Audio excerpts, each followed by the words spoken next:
I got to contain myself, but Evan Mahaffey and Cam Wynter just saved Penn State basketball season. You are Locked On Nittany Lions, your daily podcast on the Penn State Nittany Lions. Part of the Locked On Podcast Network, your team every day.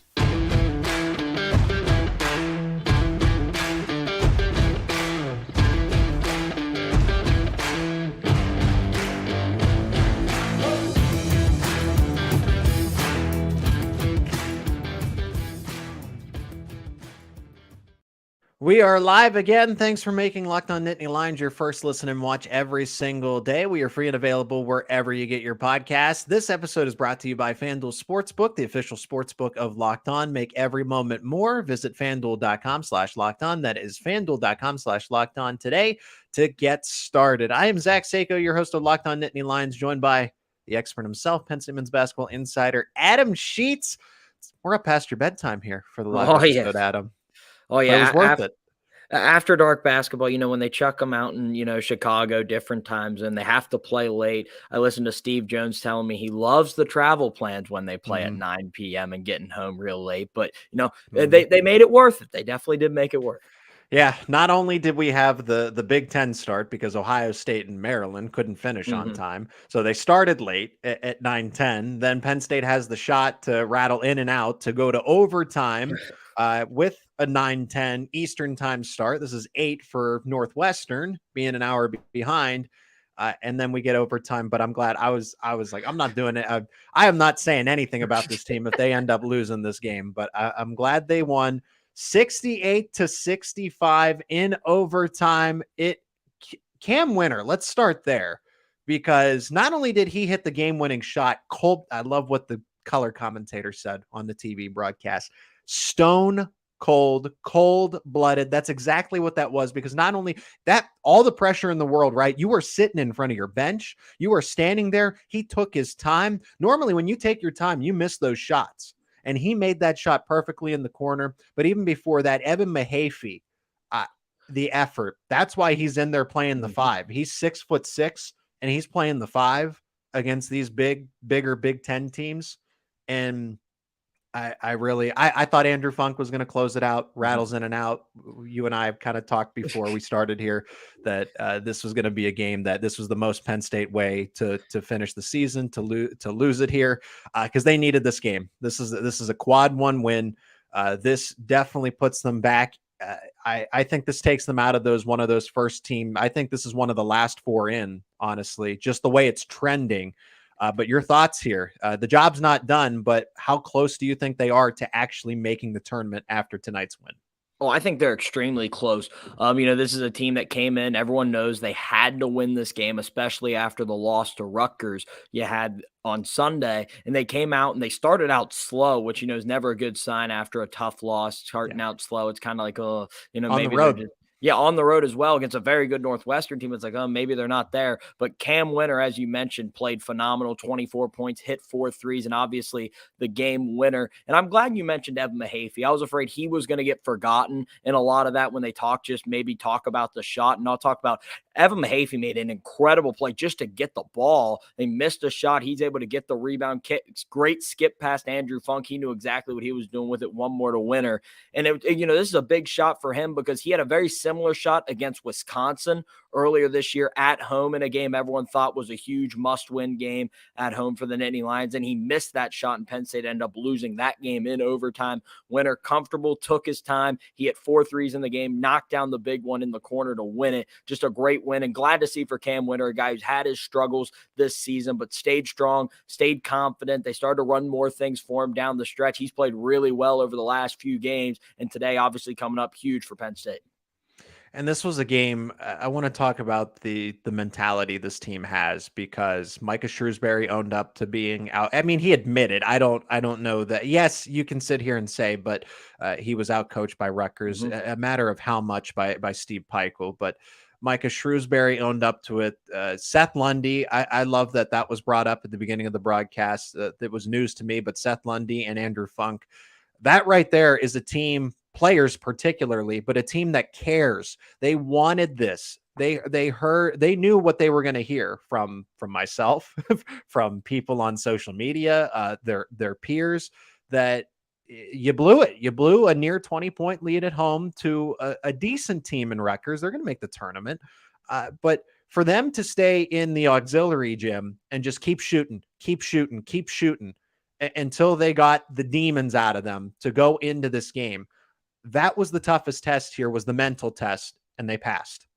Yeah, I mean, I knew they did that because Coach Shrewsbury mentioned that when we had our media availability with him. He said Seth was in the gym forever after the game fixing his shot, and they said he was shooting the ball well. Came in first thing Monday morning after that and did the exact same thing, trying to figure out what went wrong. And, he really fixed it, as it showed. He played really well tonight, scoring in double figures when they needed him to, hit some big shots in crucial times for Penn State, and did a good job on the defensive end, as he always does. Is a great two-way player. And this is a team, as you said, they're the oldest team in the country, the most experienced team in the country. And they showed that by their ability to come out after a tough loss, bounce back. The guys who really struggled in that Rutgers game played really well, specifically Andrew Funk and Seth Lundy, who we mentioned were 1 of 18 shooting the three. They hit 8 combined threes between the two of them. Cam Wynter added 4 as well. The team hit 13 threes, and it's exactly what they needed. They played good defense, which is something Coach Shrewsbury's been begging this team to do. They responded at times and had key stops when they needed them. And then offensively, as we said, they hit the shots to win the game. And that's why we're talking about a win right now, at a team that's still on the bubble and maybe trending towards being on the right side of the bubble heading into their matchup against Maryland. They almost did everything right, Adam. We're going to continue this conversation about how the Nittany Lions almost blew it, but yes, this was the ideal game for this Penn State team to win. They had the formula: 13 of 29 from 3-point range. That's almost 45%, and then they shot 46% from the field, and they actually out-rebounded Northwestern. But before we continue, let's have a word from our sponsor of today's episode, and that is FanDuel, an official sports betting partner of the NBA. The midway point of the season is here, and now's the time to sign up for FanDuel. Perfect time to download it, America's #1 sportsbook, because new customers get a no-sweat first bet up to $1,000. That's right, you get bonus bets back if your first bet does not win. Just download the FanDuel Sportsbook app. It's safe, secure, super easy to use. Then you can bet on everything. Your favorite NBA bets: spread, money line, total, player props, points, rebounds, assists, you name it. Plus, exclusive bets like the 2x3, 2 3-pointers scored in the first 3 minutes. Plus, FanDuel even lets you combine your bets for a chance at a bigger payout with a same-game parlay.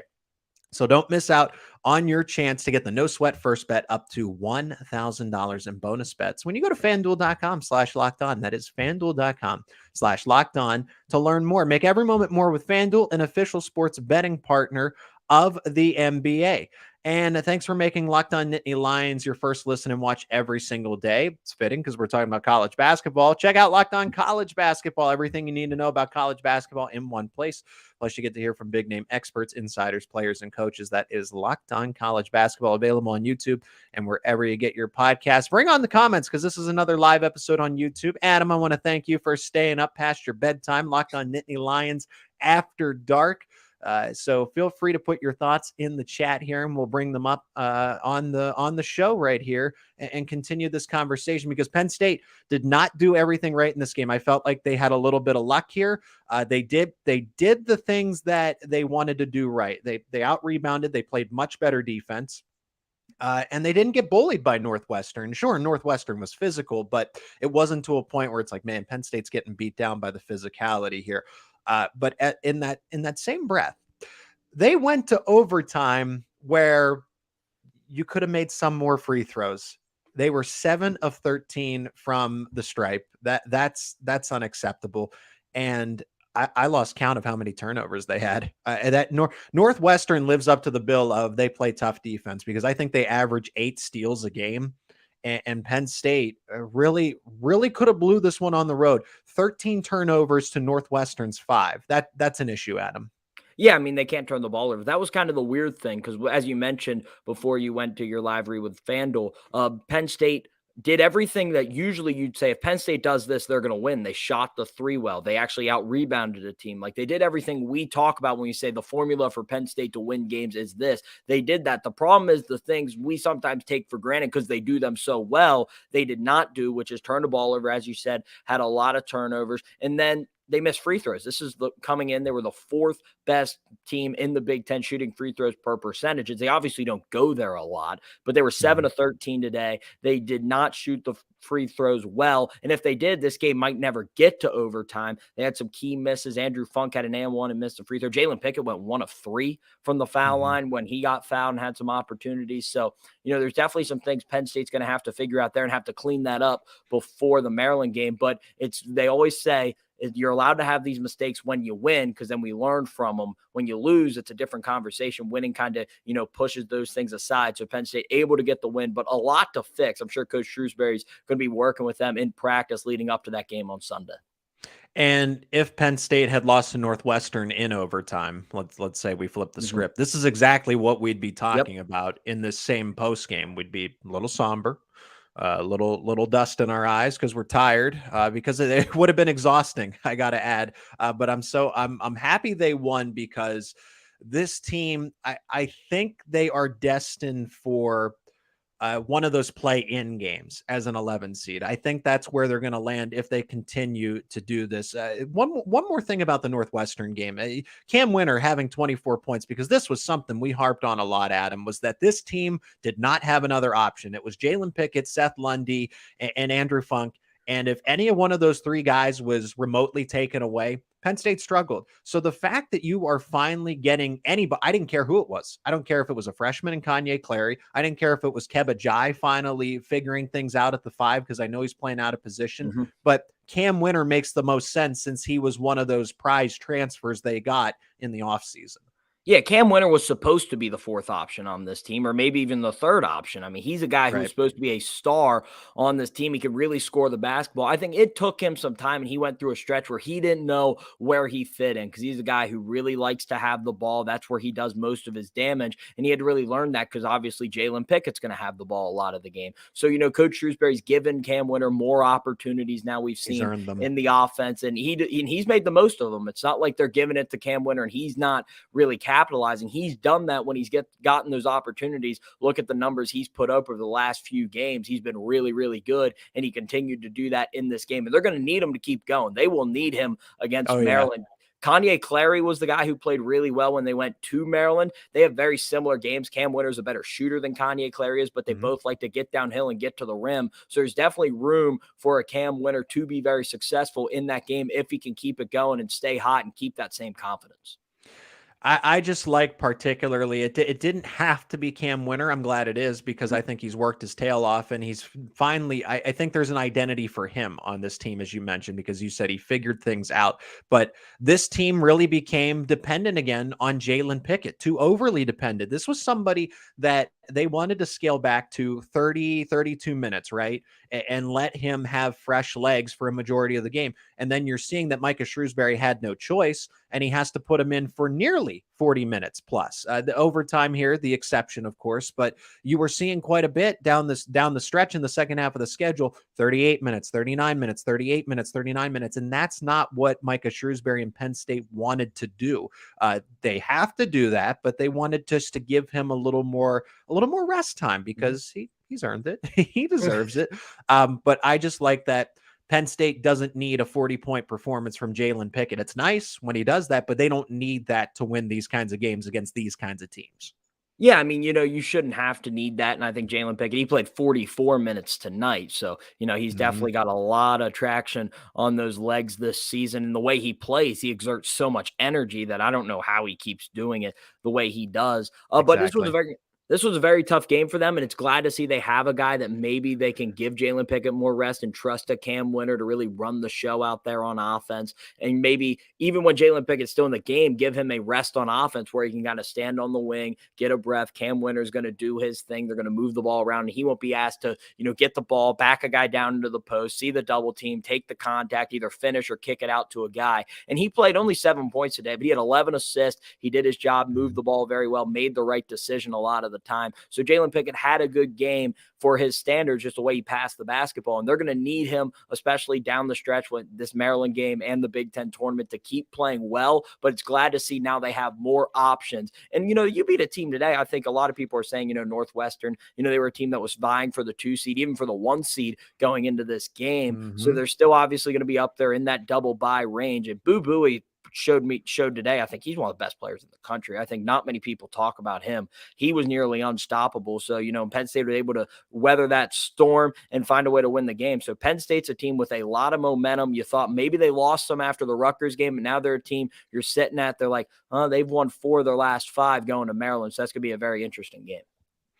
Yeah, and like I said, Penn State getting this win 68-65 in overtime. We do want to get your comments if you want to join in on the conversation as well, as this is a live episode of Locked On Nittany Lions after dark, I might add, because the nice 9 o'clock primetime game out in Evanston, Illinois. But they corrected the issues that hurt them against Rutgers, and Andrew Funk had 17, Seth Lundy had 14, and I wasn't trying to imply that Jalen Pickett had a bad game. Mm-hmm. He didn't have a bad game. He just did other things to get the win. And I'm saying I am glad that Penn State finally doesn't have to overly, where it's the Jalen Pickett show. Yeah, it doesn't have to be. And you're not going to make the tournament when it is the Jalen Pickett show. Yeah, I mean, unless he's scoring 41 like he did against Illinois, that's not a great recipe for this team to be successful. And Micah Shrewsbury said that on Monday. He's like, we're at our best when we're moving the ball and everyone's getting touches. That ball's whipping around because we have so many guys that can drive. We have so many shooters, and we're so hard to guard when we're doing that. He said they got focused in on, well, Jalen Pickett's playing great. We got to get him the ball and let him do his thing. And that's not kind of a recipe for everybody on the team to be successful. So you saw that a little more in that first half after the slow start when they only had 7 points. They made a run there and made it a 1-point game by moving the ball. A lot of guys getting different shots. They kept doing that in the second half, moving the ball. You look at the last possession, it was Jalen Pickett misses a shot. Mahaffey gets a rebound, quickly swings it over to Funk, one more pass for the 3 in the corner. When they move the ball, they're so hard to guard because there's so many moving parts on how you have to defend this team with the added pressure of trying to stop Jalen Pickett. So when the ball's kind of moving and not just him doing everything, they're very hard to beat. And I think that's what they got back to today, which really helped them. And they don't have to play, well, we have Jalen Pickett, let's just get him the ball and let him bail us out every time.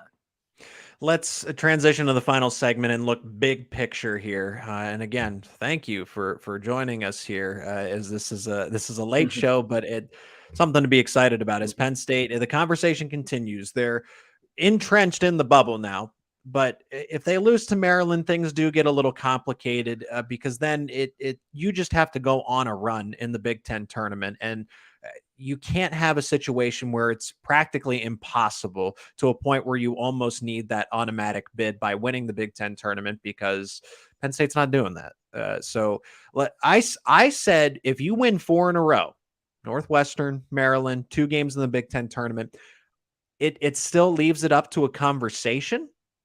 But if you win that 5th one, I think that's a guaranteed. If you somehow can win 3 in the Big Ten tournament, you beat Northwestern, that you check that off. And let's not forget about the wins that they've already racked up. They beat Ohio State on the road. That's a quad 1 win. Ohio State showed that you need to respect, because everyone said, the analytics are wrong, the math doesn't add up, and Ohio State's not a good team. In reality, and look at the 2 wins they just had over Illinois, convincing wins too, not 1 or 2 points. They beat Illinois, and they beat just now Maryland. Now, granted, it was in Columbus, but still, they beat a ranked Maryland team, and Penn State beat that Ohio State team on the road. So with that being said, their resume is strong, and they don't have a bad loss. But Adam, would you say, do they need 4 wins in a row here down the stretch, starting with Northwestern? Do they need 5? Is it possible that they get in if they beat Maryland here and then they win 1 in the Big Ten tournament, and then that's kind of it, because they are going to face a tough team in that next round? So what do you think is ideal here for Penn State? I think it's possible for them to beat Maryland and only get 1 win if they get that single bye and they're playing on Thursday and not Wednesday. Obviously, if they're playing on Wednesday, they'll be the 11th seed. They'll have to beat Minnesota, and then they'll probably have to get another very quality win. I mean, you look at their resume, it's the team you're looking at. You're like, that how's this team's on the bubble, but they have so many great wins and no bad losses. It's kind of weird where they are right now and how to judge this team. But as you said, they have a great chance against Maryland, who I don't know if people have been paying attention to this. They only have one conference road win. They haven't been great on the road in the conference. So they're going to the Bryce Jordan Center to play Penn State on senior day with a lot of seniors who are going to be very motivated. So it should be a very favorable matchup for the Nittany Lions. And then you're going to the tournament. Right now, if the tournament would start today, Penn State's playing Illinois. That's a favorable matchup for the Nittany Lions playing the Illini again, who did beat them twice. And then you'd be in the 7-10. So you're playing the 2 seed, who right now is being vied for between Northwestern, Maryland, and Michigan.